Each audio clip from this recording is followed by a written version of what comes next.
STF está em choque com o novo movimento de Donald Trump. Você sabia que a eleição de Donald Trump pode dar uma sacudida não só nos Estados Unidos, mas também aqui no Brasil? Pois é, segundo o portal Metrópolis, o ministro Alexandre de Moraes, do STF, disse que nada muda por aqui. Mas será mesmo? De acordo com Metrópolis, Moraes teria garantido em conversas reservadas que a vitória de Trump não vai mexer na condução dos inquéritos que envolve aliados do novo presidente americano, tipo Bolsonaro e o empresário Elon Musk. Agora você já parou para pensar, porque essa declaração é meio que, digamos, ousada. Primeiro, ela foi feita em off, ou seja, embaixo dos panos. Então será que dá para confiar? Bora ver um vídeo com detalhes bem relevantes desse caso. Mas antes, se inscreva no canal e deixe o seu like. O ministro Alexandre de Moraes, do STF, afirmou que a eleição de Donald Trump à presidência dos Estados Unidos não vai mudar em nada sua atuação na Suprema Corte brasileira. A informação é do portal Metrópolis. Segundo o site, em conversas reservadas, Moraes assegurou que o novo cenário político americano não afetará a condução de inquéritos que envolvem aliados do presidente eleito dos Estados Unidos, como Jair Bolsonaro e o empresário Elon Musk. Piotr, começamos com você, o ministro Alexandre de Moraes. Como eles falam, né? Não param de falar agora em relação à eleição de Trump. Então, mas a informação é do Metrópolis e diz que são conversas reservadas. Então, esse é o ponto. Porque seria, primeiro, muito pretensioso o ministro Alexandre de Moraes dizer isso. Está baseado em quê? Qual é a decisão que se tem do presidente eleito Donald Trump? Então, eu prefiro ainda achar que essa conversa talvez não tenha acontecido. Porque é sempre esse virou um assunto, né? Desde a campanha, se o Trump vencer, as coisas vão mudar, enfim, tudo bem, isso óbvio vai mudar. A política externa americana vai mudar. Até porque qual era a política que tinha em relação a qualquer outro lugar do mundo por parte de Biden?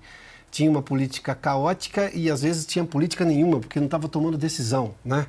Então esse é um ponto. Agora, eu prefiro ouvir isso de viva voz. Se de viva voz o ministro disser isso ali durante um julgamento no plenário, tudo bem, aí a gente pode ir adiante, mas por enquanto eu acho que é mera especulação do jornal. Acho muito pouco crível que essa conversa tenha acontecido.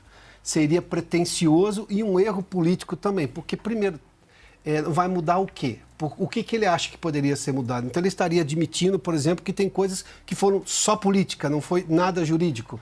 Então eu acho um pouco crível que isso tenha acontecido, sinceramente. Será? Consta que essa conversa aconteceu ou não? Porque realmente é uma conversa de bastidor, a Metrópolis não deu em on, foi em off, teria ocorrido aí essa conversa com o ministro Alexandre de Moraes.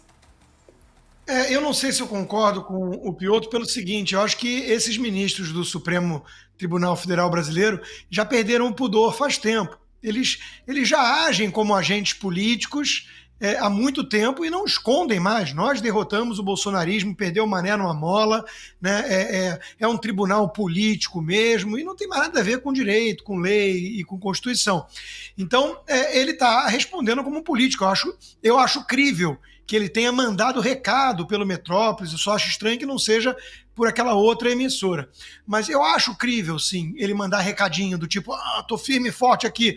Agora, eu também não espero que ele vá recuar. Alguém com um perfil que o ministro Alexandre de Moraes demonstra ter, não costuma recuar e por isso, muitas vezes na história, costuma acabar muito mal, né? Mas eu quero lembrar que o Trump tem, sim, um arsenal ao seu dispor. Por exemplo, o Magnitsky Act, né, que é um projeto que ele pode, com base lá no caso do russo e tudo, ele pode congelar ativos no mundo inteiro que negocia com os Estados Unidos na pessoa física do Alexandre de Moraes, por exemplo.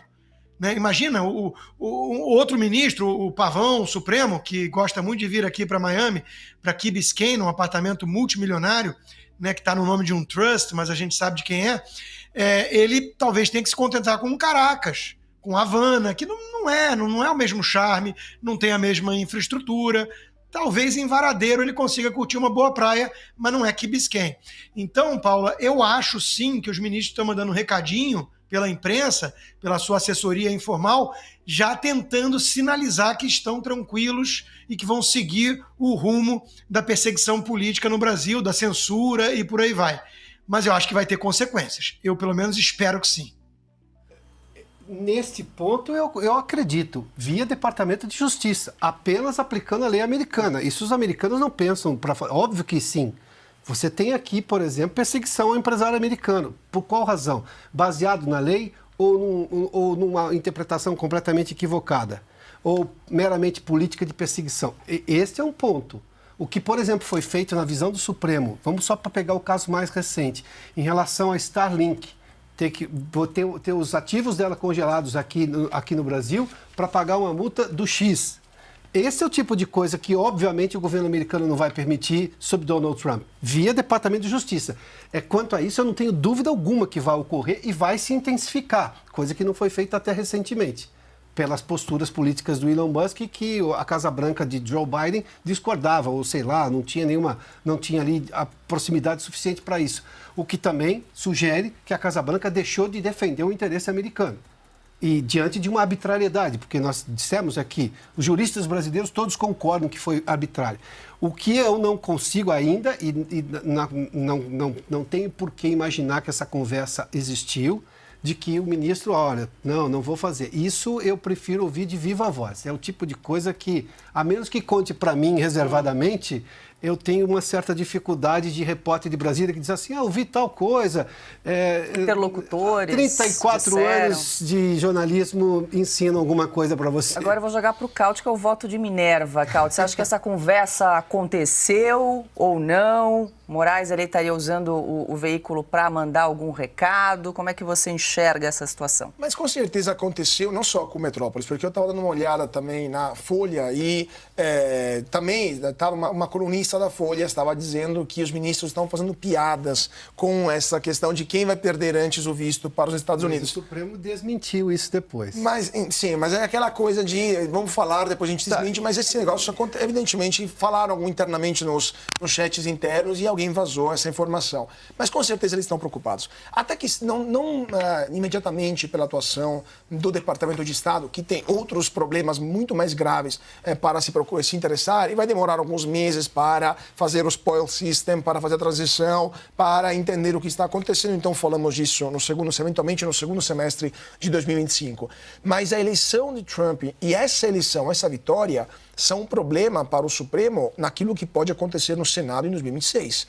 Porque isso gera um efeito cascata, um efeito de esperança para o eleitorado conservador brasileiro, que vai levar muita mais gente que estava já com pouca, vamos dizer assim, esperança mesmo, né? Com pouca previsão de mudança aqui no Brasil, já estava desanimada, já estava desiludida, a voltar para as urnas. Muita gente que diz, mas para que votar? Não muda nada, vou embora do Brasil. Viu que dá para mudar nos Estados Unidos dessa forma, irá votar em 2026 com muita mais vontade. Então, o risco real para o Supremo, além, claro, de uma investigação, de um congelamento de bens, imagina só se o governo americano ordenar o congelamento de bens de um ministro do Supremo e o banco onde esse ministro tem recursos tem uma exposição no território americano e é obrigado a fazer isso, porque senão ele vai sofrer sanções na pessoa jurídica do banco lá no território americano. É óbvio que será um problemaço. Mas o maior problema é se o Senado Federal brasileiro, em 2026, será composto por senadores cuja única pauta será parar o Supremo Tribunal Federal. E é um risco muito concreto e que muita gente lá no Supremo começa a temer de verdade. Se você chegou até aqui, comente STF tenso, porque essa história promete causar mais barulho que festa de fim de ano. A pergunta que fica é: será que o STF está mesmo preparado para lidar com um cenário global interno que promete ser bem mais desafiador? E claro, não se esqueça de se inscrever no canal e ativar o sininho. Aqui você fica por dentro das principais notícias do Brasil e do mundo. Até o próximo vídeo.